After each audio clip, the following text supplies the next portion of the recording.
Hi everyone, welcome to Fix Your Apps. In this video, I'll show you how to delete icons on Android, whether you just want to remove them from your home screen or completely uninstall the app. Now let's get started. Step 1. Check if your home screen layout is locked. If it is, you need to unlock it by going into Settings, or by long pressing an empty area on your home screen and turning off the lock option. Step 2. Find the app icon you want to remove and press your finger on it. Hold it for a moment until the options appear. Step 3. You'll see a Remove or Uninstall label appear depending on your phone. Step 4. Tap on the Remove area. This will take the icon off your home screen, but the app itself will still stay on your device. Now, if you want to completely uninstall the app, here's how to do it. Step 1.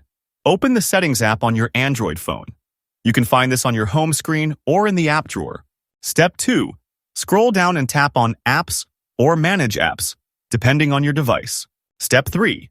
Find the app you want to delete from the list and tap on it to open its settings. Step 4. Tap the Uninstall button and confirm when prompted. This will completely remove the app from your phone. Thanks for watching, and don't forget to subscribe to Fix Your Apps for more helpful tips.